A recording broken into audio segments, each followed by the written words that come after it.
Imagine this for a moment. Two brothers, living normal lives in a quiet Alaskan town. Both healthy, both adventurous, and both vanish, 11 years apart to the exact month, not leaving behind a body, not a trail, not even a single reliable clue, no wreckage, no footprints, no witnesses, nothing.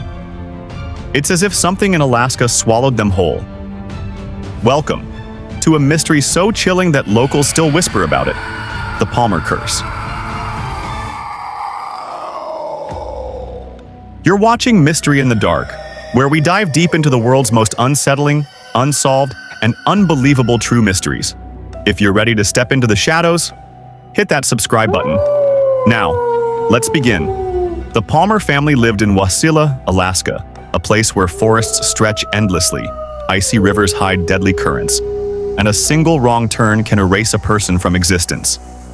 Their home was full of life, 3 sons, 1 daughter. The boys grew up exploring the wild, snow machines, fishing trips, hiking through the woods. But no one knew that these same woods would soon become the center of one of Alaska's darkest mysteries. June 4th, 1999. It was an ordinary summer night. Michael was spending the night at a friend's house, whose walls silently held the unremarkable, age-old quietness, unaware of the tumultuous night ahead. Following the usual teenage playbook, the boys decided to sneak out. The objective: attending a small graduation party. This was nothing dangerous or unusual. It was just the thrill of fun, the soft background music, the company of friends, and the fresh summer air that whispered of freedom. For boys their age, it was a perfectly regular, carefree evening that typically ends with a slight smile and a good night's sleep. The night slowly drifted on. But then, around 4 a.m., when the stars hadn't completely vanished and the first quietness of the impending morning began to dissolve into the air, the boys decided to head back. And this is exactly where the mundane framework of that ordinary night shattered, and things started taking an odd turn. Michael was on his bike. He slowly began to reduce his pace.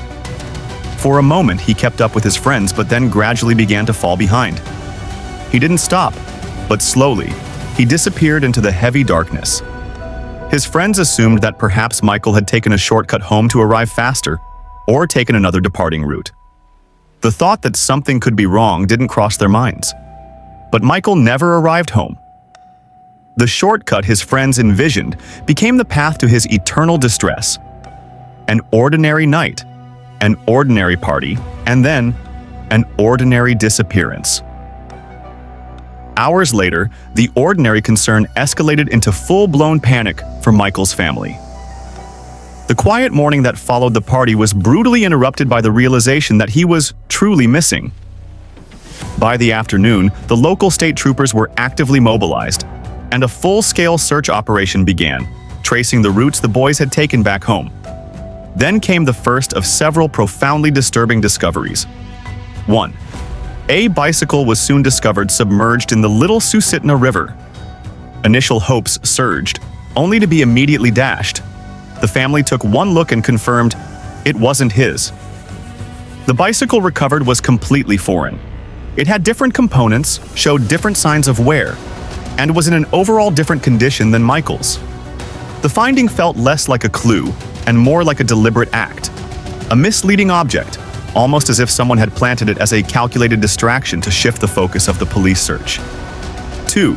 Just 200 yards from the river, the mystery deepened into complete baffling impossibility. In the middle of a remote, private airstrip, Michael's shoes were found. They were not tossed aside carelessly, nor were they covered in the mud that the surrounding terrain dictated. They were perfectly placed, side by side, as if set down gently by someone who took meticulous care. They were clean, totally unmarked, and showed no signs of being dragged or hastily removed. The final, unbelievable blow to the investigation came with the arrival of the specialized search dogs. The dogs, trained to pick up even the faintest human traces, were led to the riverbank and the spot where the bike was found. Yet, despite repeated attempts, they found no trace of Michael's scent anywhere near the location. It was as if Michael, a living, breathing teenager, had simply vanished into thin air, leaving behind only staged, confusing clues. With the unsettling discovery of the clean, staged shoes and the complete failure of the search dogs to locate any scent, the investigation stalled, and rumors spread fast through the small community like wildfire. With the unsettling discovery of the clean, staged shoes and the complete failure of the search dogs to locate any scent, the investigation stalled, and rumors spread fast through the small community like wildfire. The stories were conflicting and dark. Some whispered that Michael had a heated argument with someone at the graduation party, a confrontation that may have escalated after the boys left. Others claimed he didn't actually leave with his friends, but departed with a different, unknown group later in the morning. A few of the grimmer theories even suggested that he was forcibly pushed, ambushed, or deliberately lured away by a person or persons known only to the party attendees. The family, wrestling with the impossible circumstances, strongly dismissed the notion that Michael simply walked away. His older brother Chris spoke publicly, articulating the core fear of the family. Michael didn't go missing. Something happened at that party. This statement pinned the focus directly back onto the event and the teenagers who were the last to see him. The mystery was further compounded when a private investigator was hired to scrutinize the inconsistencies. He quickly reported that he had begun receiving death threats when he started asking the wrong questions about the events of that night and the people involved. The implication was clear. Someone at the party was actively concealing a secret, potentially a devastating one. To this day, over 2 decades later, the veil of silence remains unbroken. Not one of the partygoers has ever changed or contradicted their initial story about Michael's departure. And, eerily, not one new concrete clue has ever been found to explain how a teenager could vanish so completely, leaving behind only an impossible set of circumstances.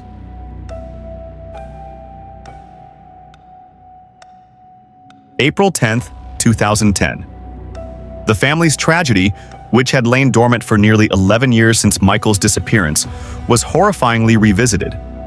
This time, the victim was Michael's older brother, Charles, who joined a snow machine trip deep into Alaska's unforgiving cold backcountry. The trip began normally, but as is often the case in the vast Alaskan wilderness, the weather quickly turned instantly brutal. Conditions deteriorated rapidly, plunging the group into chaos. They were hit by heavy snowfall, ferocious wind, and treacherous whiteout conditions where visibility dropped to zero.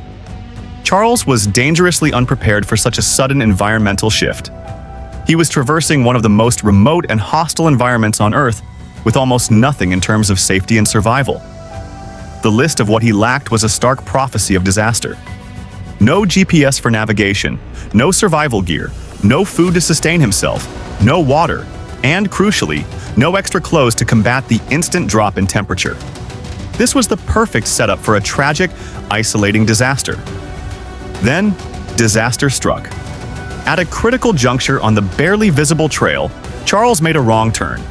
A mistake that is often fatal in the Alaskan wilderness, where one misstep can lead to immediate isolation. He became immediately separated from his group. The whiteout conditions ensured he was instantly alone and lost. Just like his younger brother Michael had vanished years earlier on a summer night, Charles now suddenly and completely vanished into the cold, silent, and brutal landscape of the remote Alaskan backcountry. The disappearance of Charles, just as complete and unsettling as his brother Michael's 11 years prior, instantly triggered a massive, desperate search effort. Helicopters flew relentless grid patterns overhead, hoping to spot a dark shape or any sign of the snow machine against the vast white backdrop. Specialized tracking dogs were brought in, trained to follow the faintest trail on the snow and ice. The search continued for weeks, but the results were almost unbelievable and chillingly familiar. The teams found absolutely nothing. There was no snow machine, the large, heavy vehicle he was riding.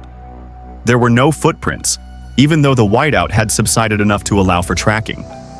There was no clothing, and most tragically, no body. Just like his younger brother Michael, Charles had simply disappeared without a trace into the remote wilderness, leaving behind zero tangible evidence of his passage or fate. The community, having witnessed one inexplicable vanishing act, could not rationalize a second. The rational explanations collapsed under the weight of this terrifying repetition. People began whispering the dark, unsettling thoughts. This isn't coincidence. Something is profoundly wrong with that family's luck.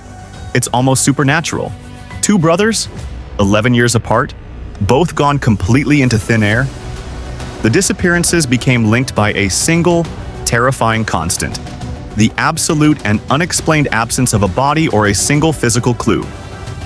The family was left not only with grief, but with the horrifying conviction that they were cursed by an unknown, lurking force.